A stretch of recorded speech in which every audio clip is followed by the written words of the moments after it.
आज के लेक्चर का टॉपिक है असहयोग आंदोलन। असहयोग आंदोलन के कारण देखेंगे हम।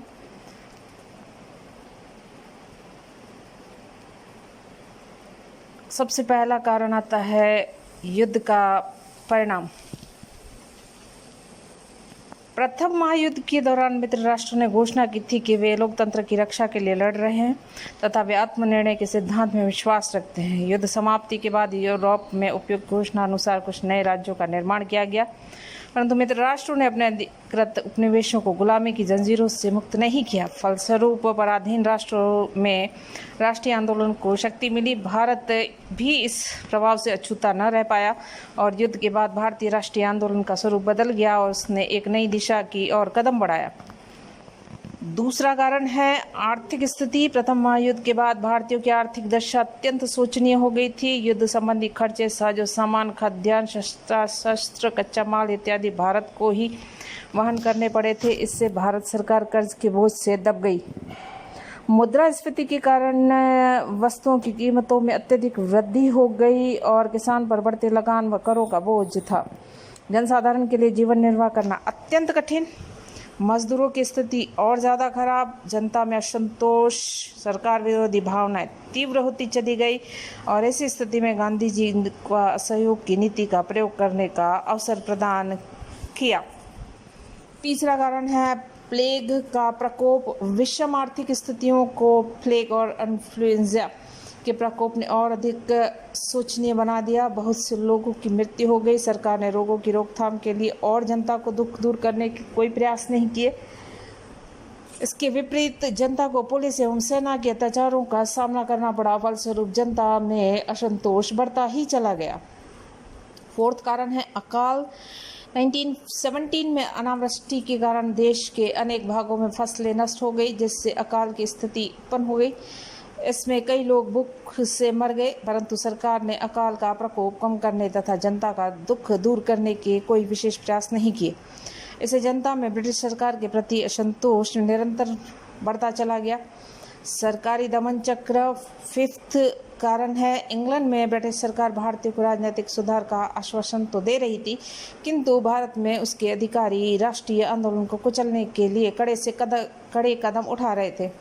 Press act, sedition act, explosive सब्सटेंशन act, criminal law amendment act आदि अनेक दमनकारी कानूनों का निर्माण राष्ट्रीय आंदोलन को कुचलने के लिए से ही किया गया था। क्रांतिकारी एवं आतंकवादियों को सख्त से सख्त सजा दी जाना, संदेह मात्र पर सैकड़ों नागरिकों को गिरफ्तार कर देना ताकि उन्हें राष्ट्रीय आंदोलन की मुख्य धारा से दूर रखा जा सके। होम रूल आंदोलन जैसे वैधानिक एवं शांतिपूर्ण कार्यक्रमों को भी सख्ती से दबाने का प्रयास। पंजाब में तो सरकारी दमन अपनी चरम पर था। सरकार ने दमन चक्र से जनता में असंतोष और विद्रोह की लहर को पैदा कर दिया था।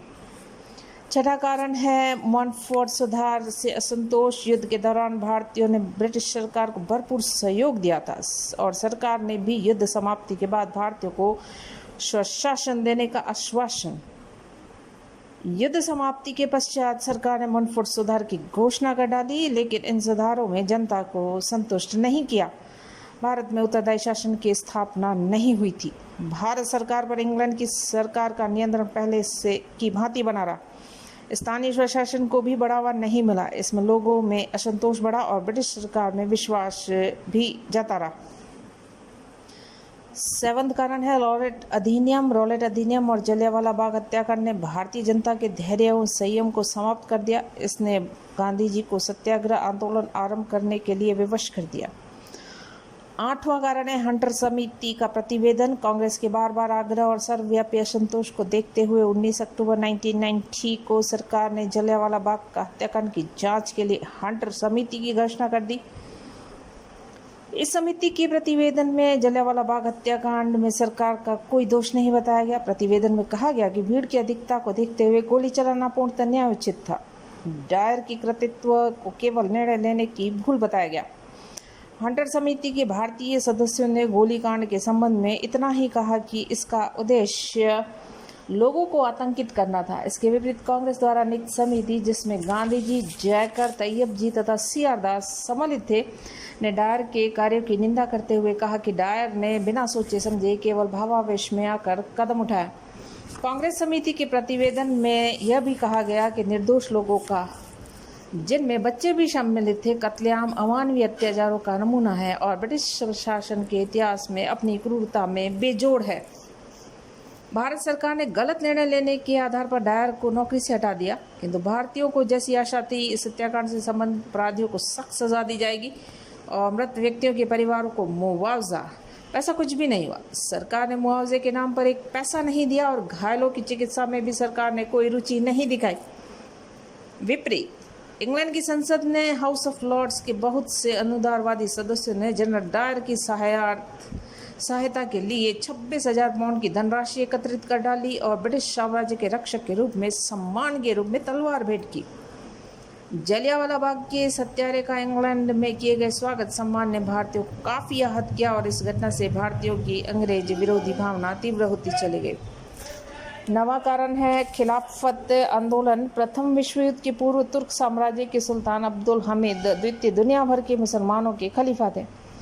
जब प्रथम विश्व युद्ध शुरू हुआ तो तुर्की ने मित्र राष्ट्रों के विरुद्ध जर्मनी का साथ दिया, पर नवंबर 1914 में रूस, इंग्लैंड और फ्रांस ने टर्की के विरुद्ध युद्ध की घोषणा कर दी। अतः भारतीय मुसलमानों के सामने समस्या यह हुई कि युद्ध में तुर्की के शत्रुओं अंग्रेजों की सहायता करें अथवा नहीं, क्योंकि अंग्रेजों के प्रति उनकी राजनीतिक निष्ठा थी और तुर्की सुल्तान के प्रति धार्मिक निष्ठा।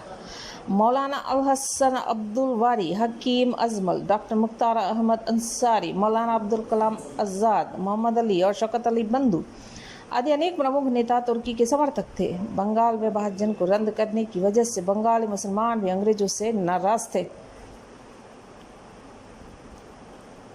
और वे भी तुर्की के समर्थक बन गए। वस्तुतः भारतीय मुसलमानों को यह आशंका भी थी कि पराजित तुर्की के सुल्तान की समस्त शक्तियां समाप्त कर दी जाएगी और इसके विशाल साम्राज्य को टुकड़े टुकड़े कर दिया जाएगा। भारतीय मुसलमानों की राजनीतिक निष्ठा को अंग्रेजों के प्रति अक्षुण्ण बनाए रखने के लिए इंग्लैंड के प्रधानमंत्री लॉर्ड जॉर्ज ने भारतीय मुसलमानों को आश्वासन दिया कि टर्की साम्राज्य का विघटन नहीं किया जाएगा और खलीफा की प्रतिष्ठा को कोई क्षति नहीं पहुंचाई जाएगी। इस प्रकार के आश्वासन के बाद भारतीय मुसलमानों ने प्रथम विश्व युद्ध में अंग्रेजों को भरपूर सहयोग दिया और तुर्की के विरुद्ध अपने धर्म भाइयों से लड़े, परंतु तुर्की युद्ध में पराजित हो गया और समाचार मिलने लगे कि तुर्की को अपमानजनक शर्तें माननी पड़ी। अतः तुर्की के भविष्य को लेकर भारतीय मुसलमान उद्वेलित हो उठे और अब उन्होंने ये मांग की कि मेसोपोटामिया, अरब, सीरिया, फलस्तीन, अरब से संबंधित सभी द्वीप एवं सभी धार्मिक संस्थान खलीफा के अधिकारों में ही रहने दिए जाए। ब्रिटिश सरकार पर तुर्की के साथ की जाने वाली संधियों में न्यायोचित व्यवहार सुनिश्चित करने के लिए पर्याप्त दबाव डालने का उद्देश्य भारतीय मुसलमानों के एक बहुसंख्यक वर्ग ने राष्ट्रीय स्तर पर जिस आंदोलन का सूत्रपात किया उससे कहा नाम मिला खिलाफत आंदोलन। उत्तेजना और आक्रोश के इस वातावरण में सितंबर 1990 में अखिल भारतीय खिलाफत कमेटी का गठन हो गया और जिसने खिलाफत आंदोलन को जन्म दिया। दूसरी तरफ उलमाओं ने भी जमायत उल उलमा की स्थापना की और इस आंदोलन को परवान चढ़ाया। इस प्रकार 1990 में जो राजनीतिक स्थिति उत्पन्न हुई थी, गांधी जी ने उसका पूरा लाभ उठाने का प्रयास किया और गांधी जी ने रॉलेट एक्ट के विरुद्ध सत्याग्रह की घोषणा कर दी और दिल्ली में नवंबर 1990 में खिलाफत कांग्रेस में उन्होंने अध्यक्ष भाषण में मुसलमानों की समस्याओं के हल के लिए भी असहयोग आंदोलन प्रस्तुत किया। उन्होंने कहा, यदि सरकार खिलाफत जैसे महान ध्येय के संबंध में धोखा देती है तो हमारे लिए इस असहयोग के सिवाय कोई चारा नहीं रह जाता। उन्होंने लोगों से खिलाफत आंदोलन को सफल बनाने की अपील की और अपने असहयोग आंदोलन के लिए मुसलमानों का सहयोग प्राप्त कर लिया है, क्योंकि डॉक्टर अंसारी के नेतृत्व में खिलाफत कमेटी की ओर से वायसराय के पास जो शिष्टमंडल भेजा गया था वह निराश होकर लौट आया था। शुद्ध मुसलमानों की ब्रिटिश विरोधी भावनाओं की अभिव्यक्ति खिलाफत में हुई और वे अब पूर्ण असहयोग के पक्ष में हो गए। इसी खिलाफत आंदोलन और असहयोग आंदोलन एक दूसरे से मिल गए और डॉक्टर पट्टाभी सीतारामैया के शब्दों में खिलाफत पंजाब की भूलें और अपर्याप्त सुधारों की त्रिवेणी से असंतोष का पानी किनारे के ऊपर बह चला और उसके संगम ने राष्ट्रीय असंतोष की धारा को एक नवीन रूप में व्यापक एवं गतिशील बना दिया।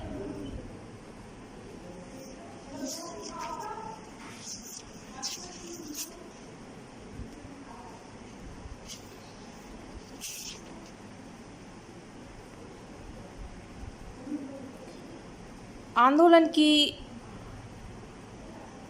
असफलता के कारण। Doctor MS. जैन ने लिखा है कि गांधी जी द्वारा आंदोलन स्थगित किए जाने का अभिप्राय उसकी असफलता स्वीकार करना था। वस्तुतः यह आंदोलन असफल रहा। इसका कारण आंदोलन में कुछ कमियां अथवा दोष थे। ये मुख्य रूप से निम्नलिखित हैं। फर्स्ट हम देखें तो 1920-21 में होने वाली विधानमंडलों के चुनाव का बहिष्कार किया गया। कांग्रेस सदस्यों ने निर्वाचन में भाग ही नहीं लिया, किंतु सरकार ने वफादार और उदारवादी लोगों को निर्वाचन में भाग लेने से नहीं रोका जा सका और फलस्वरूप वे विधानमंडलों में प्रवेश पा गए। अतः विधानमंडलों के बहिष्कार से कांग्रेस को कोई लाभ नहीं मिला। उल्टे सरकार को यह कहने का अवसर मिल गया कि जनता द्वारा निर्वाचित जनप्रतिनिधियों का असहयोग आंदोलन को किसी भी प्रकार का समर्थन प्राप्त नहीं है। दूसरा कारण असफलता का देखें तो गांधी जी ने अपने सहयोगियों से परामर्श किए बिना ही अचानक आंदोलन स्थगित कर दिया। देशबंधु चित्तरंजन दास, मोतीलाल नेहरू, लाला लाजपत राय, सुभाष चंद्र बोस आदि नेताओं ने जेल में रहते हुए इस कार्य की आलोचना की। वस्तुतः आंदोलन को इस समय जबकि वह उबाल पर था स्थगित करना भूल थी। यह सही है कि आंदोलन पूर्णतः हिंसात्मक नहीं रह सका, किंतु हिंसा के लिए अकेले आंदोलनकारी ही उत्तरदायी नहीं थे। ब्रिटिश सरकार ने शांतिपूर्ण सत्याग्रही पर अमानवीय अत्याचार किए थे, अतः आंदोलनकारियों का हिंसात्मक होना स्वाभाविक ही था। अयोध्या सिंह का मत है कि गांधी जी ने ब्रिटिश शासकों की हिंसा की, उसकी गोली वर्षा और उनके द्वारा सैकड़ों भारतीयों की हत्या का निंदा में एक शब्द भी न कहकर अपनी लोकप्रियता को खो दिया। बहुत से विचारकों की मान्यता है कि यदि आंदोलन कुछ दिन और चला होता तो संकटग्रस्त अंग्रेज सरकार को कुछ समझौता करने के लिए विवश होना पड़ता, किंतु अचानक स्थगन से कुछ भी प्राप्त नहीं हो पाया। तीसरा कारण देखें तो गांधी जी ने अंग्रेजों के विरुद्ध मुसलमानों का सहयोग प्राप्त करने के लिए खिलाफत का प्रश्न भी अपना प्रश्न बना लिया। खिलाफत का प्रश्न मुसलमानों का धार्मिक प्रश्न था। यह प्रश्न ऐसा था जिसमें स्वयं तुर्की मुसलमान भी रुचि नहीं रखते थे। राष्ट्रीय आंदोलन में धार्मिक प्रश्नों का गौण माना जाता है, क्योंकि धार्मिक प्रवृत्तियां राष्ट्रीय आंदोलन को संकीर्णता की ओर ले जाकर सदैव उसको क्षति ही पहुंचाती है। मुसलमानों ने आंदोलन के अहिंसात्मक स्वरूप को ठीक से समझा नहीं, अतः अचानक आंदोलन समाप्त करने पर मुसलमानों ने यह प्रचार करना आरंभ कर दिया कि गांधी जी ने अपने स्वार्थ की सिद्धि के लिए मुसलमानों का गुमराह किया। इससे देश में उत्तेजना फैल गई और सांप्रदायिक दंगे भी आरंभ हो गए। इसकी सफलता के कारण में अगर देखें तो पांचवा, अंग्रेज सरकार का दमनात्मक रवैया। अंग्रेजों का दमन चक्र इतना तेज था कि उसके द्वारा दी जाने वाली अमानवीय यातनाएं सहन करना कठिन था, अतः तीव्र दमन चक्र के घेरे में आंदोलन का गतिशील रह पाना लगभग असंभव था। आंदोलन का महत्व। यद्यपि असहयोग आंदोलन अपने मूल उद्देश्य 1 वर्ष के भीतर स्वराज प्राप्त करने में असफल रहा, जनता में असंतोष और निराशा की लहर फैली हुई थी, फिर भी इस आंदोलन के महत्व से इनकार नहीं किया जा सकता। कुछ परिणाम ऐसे जो अनेक क्षेत्रों में अच्छे परिणाम देखने को मिलता है इस आंदोलन की वजह से। पहला देखें तो इस आंदोलन ने राष्ट्रीय आंदोलन को नया मोड़ प्रदान किया। यदि तिलक ने राजनीतिक भिक्षावृत्ति त्यागने का मार्ग दिखाया तो गांधी जी ने अन्याय के विरुद्ध सत्याग्रह का मार्ग प्रशस्त किया। इससे भारतीयों को राजनीतिक जागरूकता का विकास हुआ तथा स्वराज की मांग प्रबल हुई। पंडित जवाहरलाल नेहरू के शब्दों में, गांधी जी के सहयोग ने आंदोलन ने आत्मनिर्भरता एवं अपनी शक्ति संचित करने का पाठ पढ़ाया। सरकार भारतीयों की ऐच्छिक अथवा अनैच्छिक सहयोग पर निर्भर करती है और यदि यह सहयोग नहीं दिया गया तो सरकार का संपूर्ण ढांचा कम से कम सिद्धांततः लड़खड़ा जाएगा। सरकार का दबाव डालने का यही सर्वाधिक प्रभावशाली ढंग है। सेकंड, प्रथम बार कांग्रेस ने सविनय प्रार्थना पत्र भेजने की नीति का परित्याग कर ब्रिटिश सरकार से सीधी टक्कर ली। अतः प्रत्येक व्यक्ति में राष्ट्रीय आंदोलन में सहयोग देने तथा देश के लिए कुछ न कुछ बलिदान की भावना जागृत हुई। इससे पूर्व कांग्रेस का आंदोलन केवल शिक्षित वर्ग तक सीमित था, किंतु अब कांग्रेस का आंदोलन आम जनता में प्रवेश कर गया। गांधी जी ने कटु आलोचक भी यह स्वीकार किया कि आंदोलन को जन जन तक पहुंचाने का श्रेय गांधी जी को है। इसमें कोई संदेह नहीं कि असहयोग का कार्यक्रम और गांधी जी असाधारण प्रतिभा के देशवासियों को अपनी ओर आकर्षित किया था, उसमें आशा का संचार किया। इससे पूर्व जनता सरकार की आलोचना करने से डरती थी, किंतु अब जनता निर्भीक हो गई। अब जेल जाना देशभक्ति का चिन्ह समझा जाने लगा। स्वराज शब्द बच्चे बच्चे की जुबान से सुनाई देने लगा। नेक्स्ट, इसका महत्व देखें तो गांधी जी ने स्वराज प्राप्ति के लिए हिंसात्मक सत्याग्रह का जो अस्त्र हाथ में लिया उसका अंग्रेज सरकार के पास कोई उत्तर न था। शांत सत्याग्रह पर गोली चलाना अथवा लाठियां बरसाना घृणित समझा जाने लगा। इससे सरकार के विरुद्ध जनमत प्रबल हो गया। वस्तुतः अहिंसात्मक सत्याग्रह ने सरकार के दमन चक्र को कुंठित कर दिया। लॉर्ड लॉयड, जो आंदोलन के दिनों में बम्बई के गवर्नर थे, के शब्दों में उन्होंने, गांधी जी ने हमें डरा दिया था, उनके कार्यक्रमों ने हमारी जेलें भर दी। आप जानते हैं कि आप लोगों को हमेशा गिरफ्तार करके नहीं रख सकते। और तब जबकि उनकी संख्या 31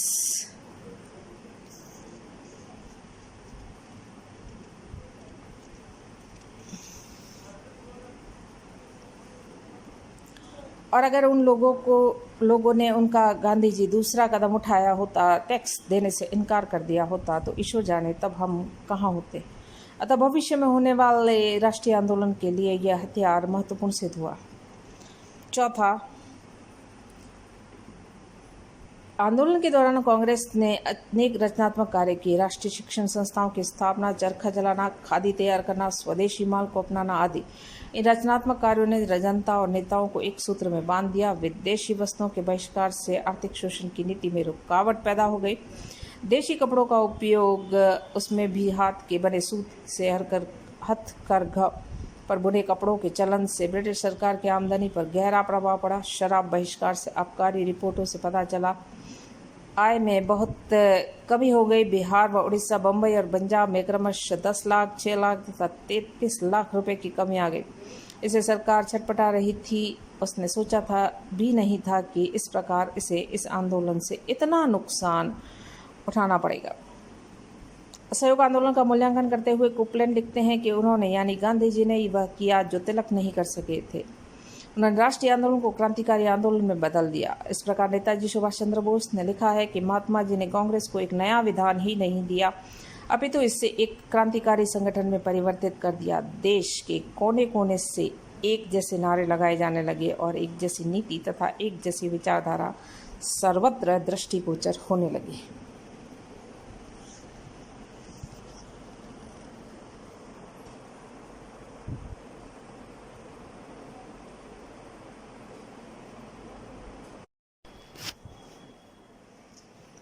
आज के लेक्चर का टॉपिक है असहयोग आंदोलन। असहयोग आंदोलन के कारण देखेंगे हम।